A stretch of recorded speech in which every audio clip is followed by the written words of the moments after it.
Very good morning to all. I am Ravika from SIMT Nakoda. Today we are going to discuss investment avenues या investment alternatives क्या होते हैं.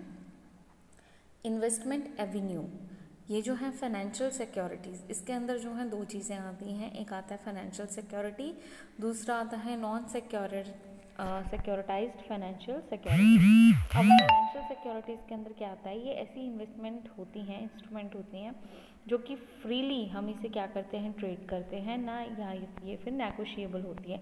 Trade का मतलब जब हम इसे खरीदते बेचते हैं. नेगोशिएबल का मतलब होता है जब हम चीज़ों में मोल भाव करते हैं. जैसे अगर वो 10 का कह रहा है, हम कहेंगे 8 का, तो इसे हम बोल देते हैं नेगोशिएशन.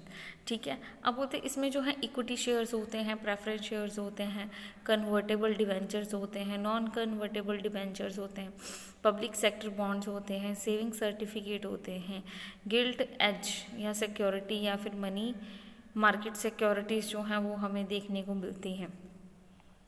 नॉन सिक्योरिटाइज्ड फाइनेंशियल सिक्योरिटीज़ ये वो इन्वेस्टमेंट इंस्ट्रूमेंट्स होते हैं जो कि ट्रेडेबल नहीं होते, ना ही ये ट्रांसफ़र होते हैं, ना ही ये नेगोशिएट होते हैं. ठीक है. इसमें जो है जैसे कि बैंक डिपॉजिट, पोस्ट ऑफिस, ठीक है, then company fixed deposit, provident fund schemes, ठीक है, नेशनल सेविंग स्कीम्स या फिर लाइफ इंश्योरेंस, ये इसमें जो है इन चीज़ों को लेके आया जाता है. अब नेक्स्ट जो है वो है रियल एसेट. रियल एसेट्स जो होती हैं ये फिज़िकल इन्वेस्टमेंट होती हैं जिसमें कि इंक्लूड होती है रियल एस्टेट, गोल्ड आ जाता है, सिल्वर आ जाता है, स्टोन्स आ जाते हैं, रेयर कॉइन्स आ जाते हैं, स्टेप्स आ जाती हैं, आर्ट या ऑब्जेक्ट्स जो हम इससे देखने में मिलते हैं. म्यूचुअल फंड स्कीम बोलते ये जो स्कीम्स होती हैं ये मेनली ग्रोथ होती हैं और इक्विटी का ओरिएंटेड होती हैं. इनकम जो है डेट की ओरिएंटेड की या बैलेंस की वो हमें देखने को मिलता है. इसमें ग्रोथ या डेट स्कीम्स दोनों ही हमें देखने को मिलती हैं. अब है ऑल्टरनेटिव इन्वेस्टमेंट. अब बोलते ये जो है बहुत ही कॉमन इंस्ट्रूमेंट होता है जिसमें पीपल जो है वो इन्वेस्ट करते हैं स्टॉक्स में या फिर बॉन्ड्स में या फिर फॉरेक्स में. पोर्टफोलियो डाइवर्सिफिकेशन जो है ये हम अचीव करेंगे किसके थ्रू, ऑल्टरनेटिव इन्वेस्टमेंट के थ्रू. इसमें इन्वेस्टमेंट्स जो हैं वो एसेट्स में की जाती हैं और उसके बाद ये किसी और 3 ट्रेडिशनल एसेट टाइप में नहीं आती. जैसे कि ये स्टॉक के अंदर नहीं आएगी, कैश के अंदर नहीं आएगी या बॉन्ड के अंदर नहीं आएगी. इसे हम कह देते हैं ऑल्टरनेटिव इन्वेस्टमेंट. ठीक है. ये जो है जैसे कि हम लोग जनरली इन्वेस्ट करेंगे स्टॉक में, बॉन्ड में या फॉरेक्स में, लेकिन पोर्टफोलियो जो है इस चीज़ को डिवाइड कर देता है, अलग कर देता है, ताकि हम ऑल्टरनेटिव इन्वेस्टमेंट भी कर सकें. ये जो इन्वेस्टमेंट है ये कैश, स्टॉक या बॉन्ड्स को छोड़ के और चीज़ों में लगाई जाती हैं. इसे हम बोल देते हैं ऑल्टरनेटिव. अब हम बात करते हैं टाइप्स ऑफ ऑल्टरनेटिव इन्वेस्टमेंट की. इसमें जो है फ्यूचर्स होते हैं, ठीक है, फ्यूचर्स होते हैं, ऑप्शंस होते हैं, ETF होते हैं, हेजिंग फंड होते हैं, रियल एस्टेट है, गोल्ड है.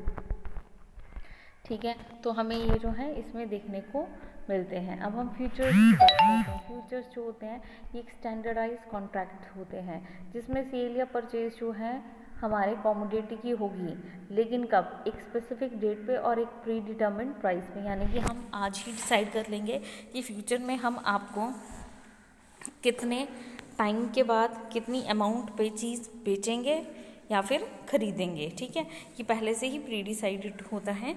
तो फ्यूचर्स जो हैं वो हम यूज़ कर सकते हैं कहाँ पे, ट्रेड करेंसीज में या कमोडिटीज़ में. जैसे कि इसमें ऑयल या आर्गो प्रोडक्ट्स जो हैं वो आ जाते हैं. जैसे कि ऑयल होता है कि आने वाले टाइम में हम आपसे इतने टाइम पे ख़रीदेंगे. ठीक है. हो सकता है उस टाइम पे दाम बढ़ भी गए हों और घट भी सकते हैं. ठीक है.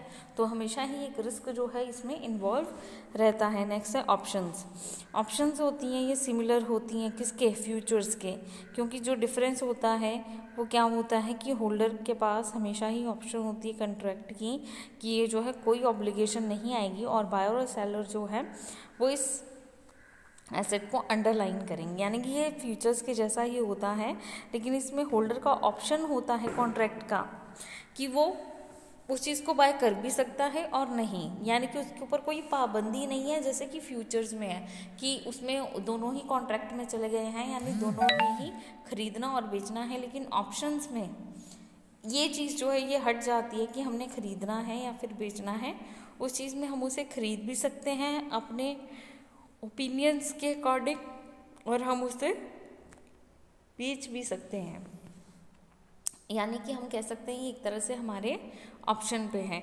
ETF यानी कि एक्सचेंज ट्रेडेड फंड बोलते हैं, ये जो है होल्ड करते हैं एसेट्स को, जैसे कि स्टॉक हो गया, बॉन्ड्स हो गए या फिर कमोडिटीज़ हो गई, और इसमें और भी प्रेशियस मेटल्स जो हैं वो आते हैं।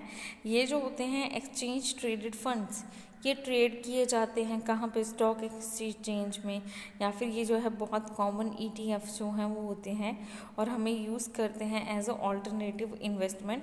और इसमें जैसे गोल्ड या ऑयल जो है वो हम लेकर आते हैं। Next hedge fund.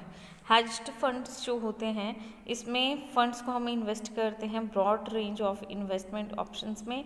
इसमें स्टॉक इंक्लूड किया जाता है, डेट होती है, कमोडिटीज़ होती हैं, और ये जो है इनका एम होता है कि हमने ऑफसेट करना है अपने पोटेंशियल लॉसेस को मार्केट में, और ये जो है उसमें उसे इन्वेस्ट भी करेंगे। अब बोलते हैं इसमें हम यूज़ करते हैं मेथड, जैसे कि शॉर्ट सेलिंग है या उनके हेज हैं उनकी इन्वेस्टमेंट में, ठीक है। रियल एस्टेट जो होती हैं इसमें बाइंग एंड सेलिंग होती है इमूवेबल प्रॉपर्टीज़ की, जैसे कि लैंड हो जाती है, बिल्डिंग होती हैं। तो इन्वेस्टमेंट जो है वो रेंटल इनकम के साथ साथ आपको as well as capital appreciation भी प्रोवाइड करती है। नेक्स्ट है गोल्ड जो है ये एक डिफेंसिव इन्वेस्टमेंट होती है, और ये पॉपुलर है आज के पीरियड में, क्योंकि इसमें हमारे पास इकोनॉमिक या पॉलिटिकल अपहेवल्स जो हैं वो हमें इसमें देखने को मिलते हैं। ठीक है, आज के लिए बच्चे इतना ही। आई होप आपको लेक्चर समझ आया होगा। अगर जो कोई भी प्रॉब्लम है आप पूछ सकते हैं। Thank you class.